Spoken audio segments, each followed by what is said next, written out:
Ayan guys, narinig nyo yan. Akala kasi nila gabi na. Kasi ayun oh. Ayan oh, madilim. Parang paggabi na. Kaya sila tumutunog. Kasi makapal yung usok dito. Dito sa Maynila, sa Quezon City. Medyo makapal ang usok eh. Kaya akala ng mga... Ayan, nakita nyo guys yung halaman doon oh. Parang namumuti sila. Dahil yan, malayo na. Kaya nakita mo na medyo namumuti siya kasi may siya. May usok. Parang kulay puti na Ayan oh, di ba?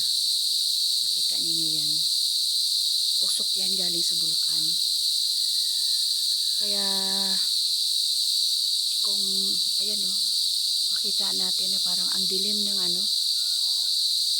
ang dilim na parang ang ulap niya. Tapos yung mga dito, yung kuliglig tumutunog.